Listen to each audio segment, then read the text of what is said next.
Le guardava fuori con lo sguardo dentro il suo momento, stirava conclusioni, fuochi di un petardo lento. Passava questo tempo, di fuori faville di scintille pronte ad innescare un altro incendio. Pensava a tutto questo, rimuginava sul pensiero, creava gli armamenti dalla lava come festo.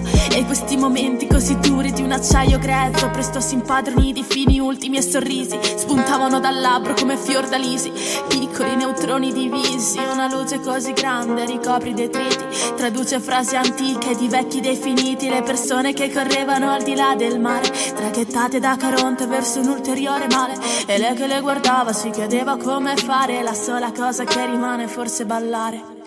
Tip tap sulle macerie, tic tac sulle lancette, ballava sopra i sassi di una città distrutta. Si sa che son perfette, ma qua la vita mente. Ballava sui cartoni delle mura cadute e tutto il mondo la evitava, governato da paure. Ma quel ballo la portava solo fuori da sciagure. Le persone, le torture, si allargano fratture.